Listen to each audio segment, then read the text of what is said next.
తెలంగాణలో భూ సమస్యలకు కారణమైన ధరణి స్థానంలో నాణ్యమైన సేవలు అందించడానికి కాంగ్రెస్ ప్రభుత్వం నూతన ఆర్ఓఆర్ చట్టం అమల్లోకి తీసుకొచ్చింది.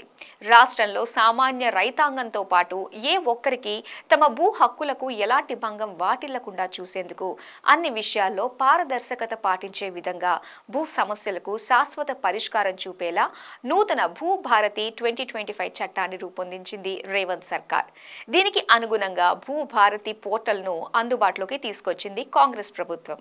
ఈ పోర్టల్ ద్వారా రైతులు, భూ యజమానులు పారదర్శకంగా, వేగవంతంగా తమ భూముల వివరాలను తెలుసుకోవడంతో పాటు రిజిస్ట్రేషన్లు, మ్యూటేషన్లు, వారసత్వ నమోదు లాంటి సౌకర్యాలను పొందే వీలు కల్పించారు.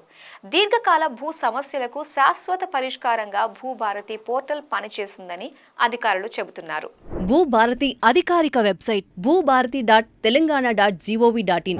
భూభారతి పోర్టల్ ద్వారా ప్రధానంగా భూముల registration, mutation, appeal and revision, ROR సవరణలు, వ్యవసాయేతర భూమిగా మార్పులు వంటి సేవలు పొందవచ్చు. ఇక ఈ చలాన్ చెల్లింపులతో పాటు ఈసీ వివరాలు, నిషేధిత భూములు, భూ హక్కుల వివరాలు, భూముల మార్కెట్ విలువ, రిజిస్టర్డ్ దస్తావేజ్ వివరాలు తెలుసుకోవచ్చు. భూభారతిలో భూముల క్రయ విక్రయాలు, భూమి బహుమతి, భూముల విభజన, భూ బదలాయింపు, భూముల కౌలు, భూముల తనఖా, జనరల్ పవర్ ఆఫ్ అటార్నీ, అగ్రిమెంట్తో కూడిన జీపీఏ, భూములకు సంబంధించిన రిజిస్ట్రేషన్ రద్దు, సవరణ దస్తావేజుల సేవలు పొందవచ్చు. ఇక భూభారతిలో భూముల రిజిస్ట్రేషన్ కోసం పట్టాదార్ పాస్బుక్, ఒరిజినల్ ఈ స్టాంప్స్, ఈ చలాన్, విక్రయదారుడి, కొనుగోలుదారుడి పాన్ కార్డులు, క్రయ విక్రయదారుల ఆధార్ కార్డులు, 2 సాక్షులు అవసరమవుతాయి. భూములకు సంబంధించిన దస్తావేజ్ రిజిస్ట్రేషన్ దరఖాస్తు క్రమంలో ముందుగా డేటా ఎంట్రీ, ఆ తర్వాత స్టాంప్ రిజిస్ట్రేషన్, ఇతర ఫీజులు చెల్లింపులు చేయాలి. ఈ చలాన్ మరియు దస్తావేజు కీలక వివరాలు డౌన్లోడ్ చేసుకోవాలి.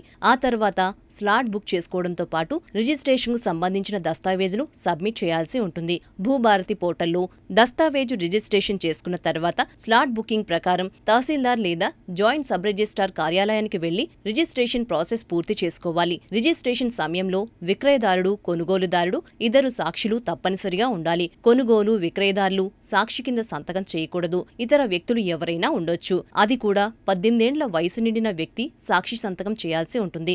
రిజిస్ట్రేషన్ ప్రక్రియ పూర్తయిన రోజే ఒరిజినల్ రిజిస్టర్డ్ డాక్యుమెంట్ మీ చేతికి అందుతుంది. పేమెంట్ అయ్యాక రిజిస్ట్రేషన్ అప్లికేషను ఎడిట్ చేసే వెసులుబాటు కల్పిస్తోంది భూభారతి. రిజిస్ట్రేషన్ తేదీ వరకు అప్లికేషను ఎడిట్ చేసుకునేందుకు అవకాశం ఉంది.